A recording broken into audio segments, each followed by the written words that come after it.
peas in a gutter, and it's a really good method of transplanting peas, because sometimes peas get attacked by slugs and different sort of pests and diseases, so it's quite nice to get them established, good plants, and then we put it out and we pull the gutter, we slide the peas out and into a trench.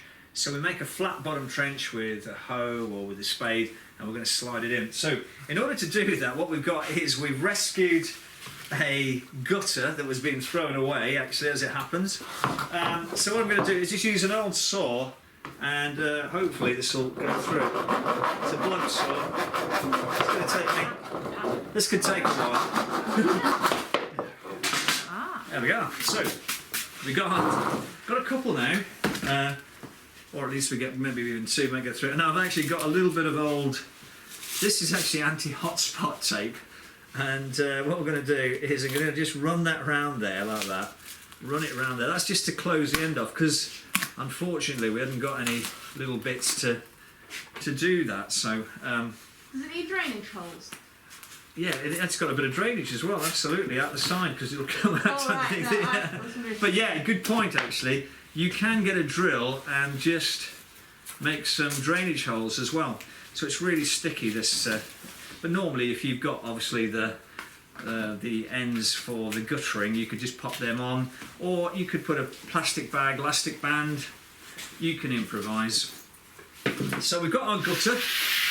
As I say, as Susie said, we could drop a few holes in it just to give a little bit of drainage, because obviously if it's waterlogged, then that could be a problem. But we're going to germinate indoors, so we just mustn't overwater. So you could get a hammer and nails and just pop it through in a few places just to create some drainage holes. Okay, so what we'll do now is we'll get a little bit of compost.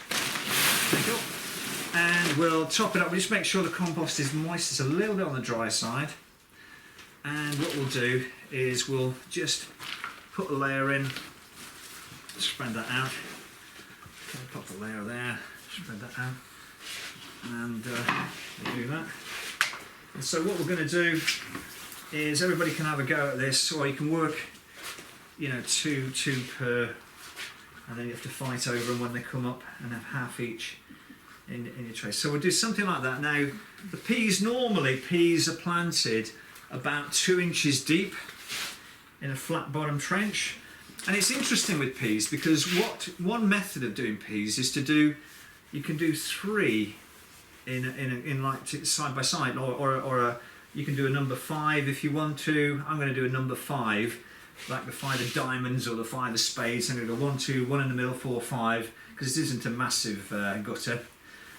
And I'm going to run that all up. And what you do is, so they're quite close together, and then what you do is, however high the peas grow, that distance is going to be where you put your next row.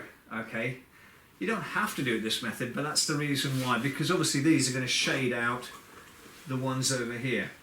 Other people, you'd use your hazel and plant next to your hazel. Okay, so that's kind of what we're going to do. So we just need some peas. Get some peas. Where's the peas? They're around here somewhere. Anybody see any peas hiding? I know they're from they're in like a packet like this. Exactly like that. That's in fact, that is them. Now, unfortunately, I haven't got loads of peas, so what I'm going to do is just 1, 2. Now, you could just dribble them in. I'm just going to put them in 5s. Okay. I say a bigger gutter, and you could go 3. Now, the other problem I've got here is seed is a little bit old, but we're going to give these peas a chance. All we're asking is give peas a chance. Bad joke. The John Lennon people got it. The soaking one before. Yeah, good point. Because with legumes, they have got a hard seed coat. So what you can do with legumes is to soak them, and so that's good practice. Yeah, definitely an idea with peas and beans, so some people would do that. So I'm kind of aiming roughly about 2 inches deep on this, so we're going to have to get a few more peas for me, I think. But at least if someone wants to have a go, they can have a go. I think it would be good, and it's just a good way. And you know, the fact that the peas are more established. Whenever you're planting out vegetables, you want to make sure your plants are sort of good and strong, so they're not going to get attacked easily. And especially in a field where we are, because there's so many things like field slugs and what have you, that so what I'm going to do now is just literally do this, and we'll screed off. So don't worry about overfilling. You can do that, and then I'll just get one of those little that's it, one of those little screeders, and we'll whoops, don't want to do that. We'll go through and we'll do this, and we'll follow their progress over the next few weeks and see how they go. So we'll just kind of do that, and we'll just do that. There we are. And we'll pop them in the glass house with the rest, something like that, and we'll see how that goes. A little bit more there. And with the water will take it down, so I'm not really going to do much in the way of firming. We're going to have plenty of air, and I'm going to have to watch it because I haven't drilled. I could pop a few holes in later with my drill, and then at least the surplus water will get out, so we can do that. Okay, so if anybody wants to have a quick go at that, you can do. If a couple want to have a go, and then we'll put these together, and we'll see how we go. Obviously pop a label in. So what I'm going to do is just pop a few holes in just to take away this surplus water, right, so it can drain and we don't end up waterlogging the peas. So I'm just going to drill through a couple of holes.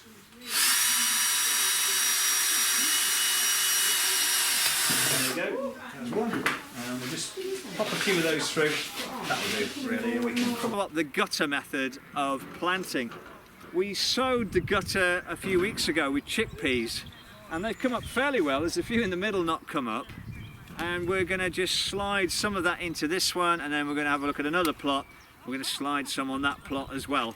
So the first thing to do, Molly has already dug this over, so I'm just going to fork it through. I've done a bit of a gardener's shuffle, and we're breaking it down just so we can draw out a flat bottom drill. There's one or two bits of grass here on the side, so we'll just take that out as well. We'll pop that to one side. You see the garlic here is doing well, and there's a little bit of kale gone in on the side, a bit of black Tuscany on the side. So we'll just take that out, and then and so when you're forking, one of the techniques you can use is just to twist the fork. Now with the chickpeas, they're slightly tender, and because they're slightly tender, we've got this enviromesh to give them a little bit of protection. They've not really been hardened off, so that's a little bit of a problem. So now we've got the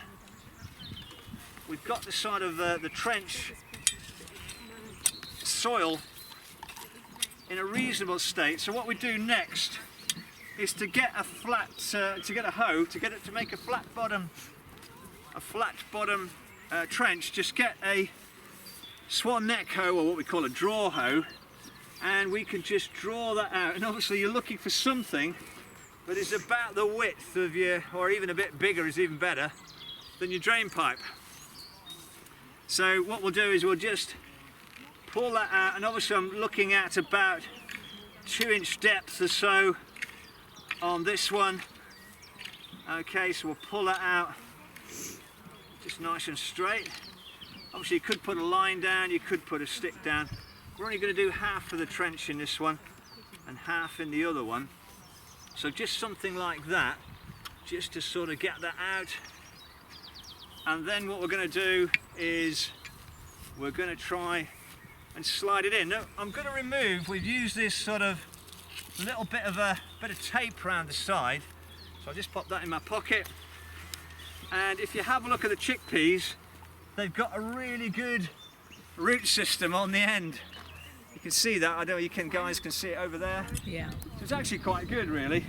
So we'll plant, we'll do this little group here. So I'm going to just sort of, whoops, tripping over. That looks good, doesn't it? So what I'm going to do is just hold it there, and I'm going to just sort of push them out and just hope that they'll just push out a little bit. Might have to ease this. Just have to move the. They're quite well rooted actually, so I'm going to just move that out of the way, and I'm going to pop that in there like that, and I'm going to spend a little bit of time easing the sides. It's a bit like a mould, isn't it? You've actually got to ease out the mould, and so what I want to be able to do, that's a bit better. They're actually coming out now, and just run your hand down the side. So if they don't come out straight away, just run your hand down the side of the drain pipe, pop that drainage pipe back, and now we can actually begin to slide them in. So we can either pull it like that, sometimes you can just lift the drainage pipe up. But what I'm going to do, I'm just going to kind of slide them off the drainage pipe into place, into the trench, and someone else is going to have the benefit of the other ones. We're going to just sort of put them to bed, and we're going to cover them, as I say, because they are a little bit tender, and here we are just coming into end of April, early May, and we're going to get some radiation frosts, so they need that bit of protection. So why not have a go? If a couple of people, we could split that one, and so Rebecca and Alyssa, half each, and you can have a go at the sort of drain pipe method of planting. Okay, we'll give these a good. We're gonna give a bit of water, but we're worried about the radiation frost, so we're going to mulch afterwards, and then they're going to have a cover just to stop the the radiation frosts. Okay, so it's a good technique.